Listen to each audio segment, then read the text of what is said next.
2026 Lexus TX, here in a plug-in hybrid variant. Now, for the longest time, Lexus didn't truly have a family-oriented midsize SUV. Yes, there was the RX, but even in the L variant, it was a little bit cramped and not as practical as its competition.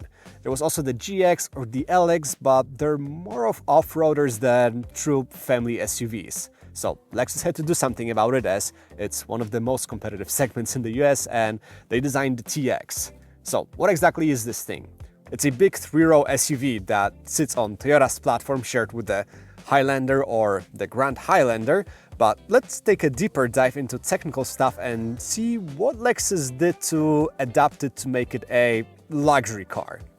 Now, the underpinnings are the same as in the Grand Highlander, so we have a strut front suspension, multilink setup in the back, but unlike in Toyota products, the TX can be equipped with adaptive dampers, so we get more flexibility, higher comfort when we want, or better body control and driving dynamics when we need. There's also more deadening materials to better isolate the cabin. The whole structure is more rigid too, so the end result was to minimize noise, vibration and harshness and give you the smoothest driving experience possible. Now, as of powertrain, we have three options and they're also different from the Grand Highlander.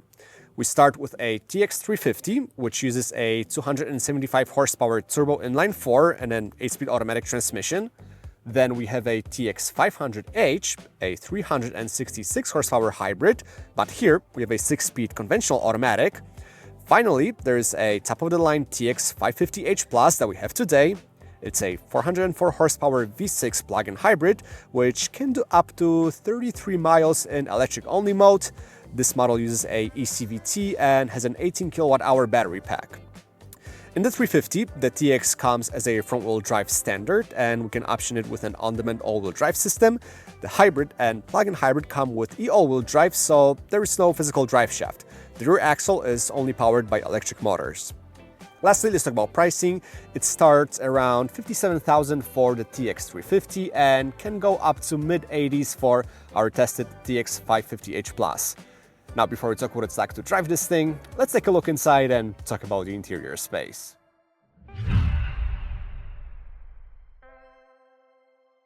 Okay, so we're inside the Lexus TX. Now, the cabin is your typical modern Lexus interior. You can drop me into any model in their lineup and I wouldn't be able to tell you in which car I'm sitting. We have the same gauge cluster, same infotainment system, and very familiar dashboard layouts. I have to say though, it does feel like a premium product. All the touch points, including buttons and plastics, feel nice.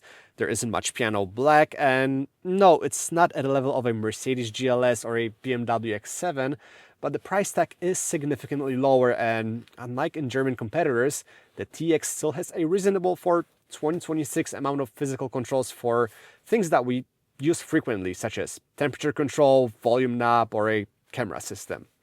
So let's talk about the technology, what Lexus did here in the TX.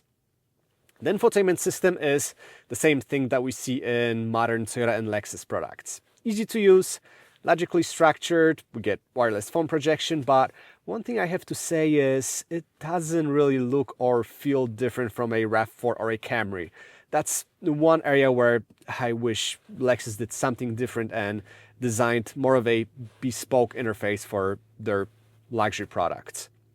Next up, the usability. It's a family vehicle, so it's not bad. Lots of various compartments across the cabin, usable center console with deep storage under the armrest, and also very practical truck. Seriously, you drop the seats and realize how big it is, basically giving you minivan levels of cargo area.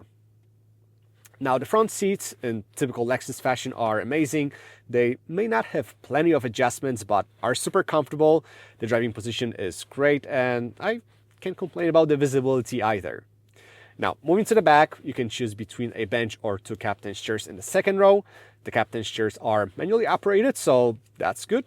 Less things to break. And we have USB-C charging ports, separate climate control, so all you need. Accessing the third row is relatively easy. The space is okay, not what you will find in a Tahoe or a Suburban, but you can fit two adults on shorter distances. If you plan on taking longer trips, it will be more suitable to kids. Overall, the cabin has everything you need in your family SUV. Lots of space, lots of storage, and while it doesn't have the wow factor of a BMW X7 or a Mercedes GLS, it truly gets the job done. So the question is, how does the new TX drive? Well, let's head into our favorite back road and check it out.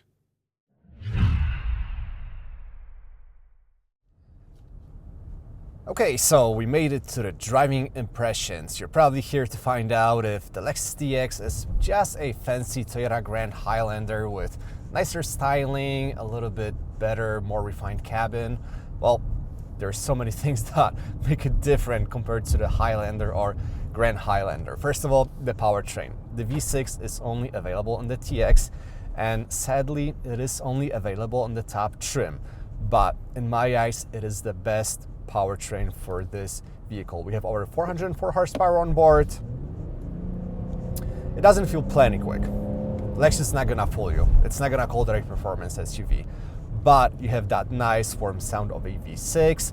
It delivers power super smoothly, and thanks to those two electric motors that we have mounted here as a part of the hybrid system, it has that extra kick. Kind of feels like maybe not a turbocharged engine, but supercharged. We have great amount of torque.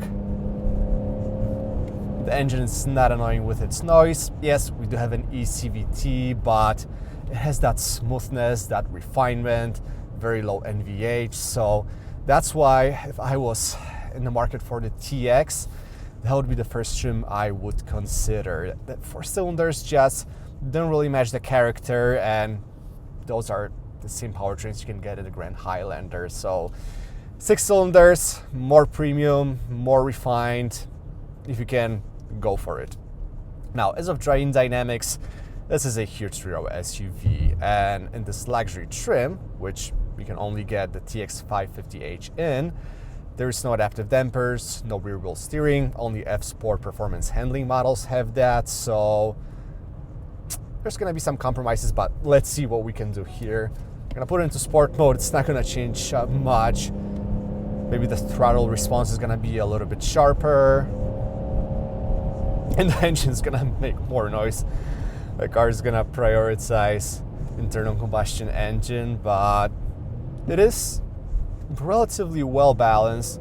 Obviously, massive lean, huge amount of body roll, but I don't hate it. The steering is pretty direct. The car doesn't feel like a complete boat like the Grand Highlander does, or Hyundai Palisade, most of 3-row SUVs. It stays well composed. Obviously, we can experience lots of understeer. The internal combustion engine powers front wheels only. We don't have any drive shaft here. I really wonder what the TX 500 with adaptive dampers and rear wheel steering would feel like, but this is more than acceptable. Also, one thing I appreciate about Toyota hybrid systems is their braking setup. We use region braking and pads on rotors, but it's seamless. You can't even tell if the car is using region braking or conventional brakes. All right, I mean, we're talking about a huge SUV, and it doesn't suck the soul out of me. I can drive it a little bit faster if I want, but obviously that's not what the TX is made for. So let us go back into normal mode and let's talk about this hybrid system. So again, we have a V6, makes around 240, 250 horsepower. Then there is over 200 horsepower from each of the electric motors that we have, one up front, one in the back. We have different modes for the hybrid powertrain. So what we can do is we can set it in the auto mode as we have now. So if you have battery, the car is gonna prioritize using electricity. When the engine has to kick in, for example, under hard acceleration, it's gonna do it right away. And the best thing about Lexus and Toyota hybrid systems is there is basically no NVH from the powertrain when the engine has to kick in. It does it super smoothly, seamlessly. It's always ready, so this is great. So we have the auto mode. Next up, we have hybrid vehicle mode. So let's say you have still some juice left in the battery, but you wanna save that for later, maybe when you enter a city. Well, what you can do is you can put it into the HV mode, and the car is going to use the electric motor as a support, but mainly is going to use the combustion engine to power the car.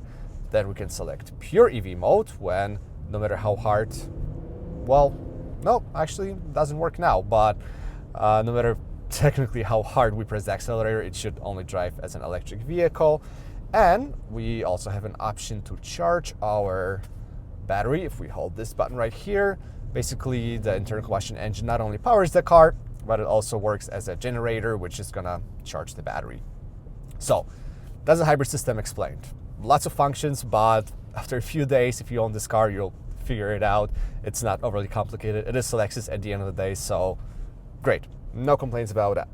Let's go back into the automatic mode. If you want to use your conventional level 2 charger, you're looking at about 3 hours to fully charge the battery, which is okay. We have 18.1 kilowatt hours. As I said, no adaptive dampers, not fancy suspension, no air springs, no nothing. We have conventional passive dampers and they work great. The 22-inch trims that we have on our tester in the luxury trim, which comes standard, take away some of the comfort, but it's still a pretty well isolated and refined cabin. I don't have any complaints about how the car reacts to any road imperfections. It's not like a Volvo XC90, which has a pretty harsh ride and lots of NVH when we hit sharp, small, high frequency bumps. That problem doesn't exist here. The wheel wells are pretty well isolated. Also, wind noise isn't bad whatsoever. It is a Lexus at the end of the day, so it does what it's meant to do. It takes you comfortably from point A to point B.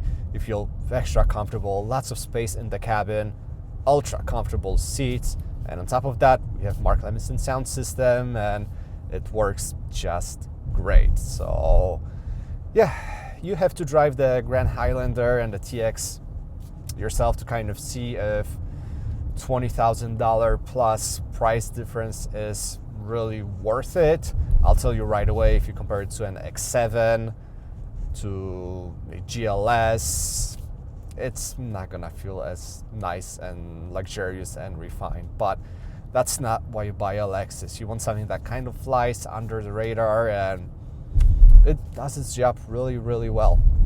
It's not gonna drive as dynamically as an Acura MTX either, but I really like it. For a family hauler, this is really, really good. So let's head into the final thoughts and summarize it.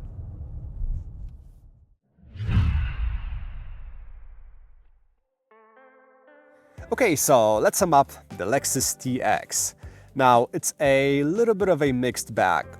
Let me put it this way. If you want to compare it to a BMW X7 or a Mercedes GLS, it will not have that wow factor on you. It just won't feel like a truly luxury SUV. The interior quality is a little bit worse, the ride quality isn't as refined, and some may argue that true luxury midsize SUV should have a V8 under the hood. But what Lexus offers here is not what BMW or Mercedes clients are looking for. First of all, it's purely comfort oriented, has great seats, lots of usable storage in the cabin, and great ride quality. It's not the most inspiring SUV to drive, but nobody buys a 3-row SUV for great driving dynamics.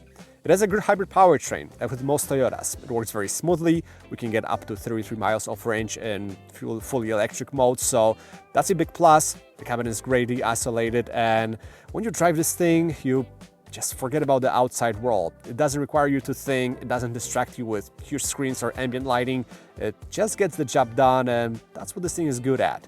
Now, you have to drive both the Grand Highlander and the TX back-to-back yourself to justify the price delta. I'll leave it up to you. Just see what fits you better and what you can fit in your budget. Just please don't overstretch it, because having a $1,000 car payment is just silly.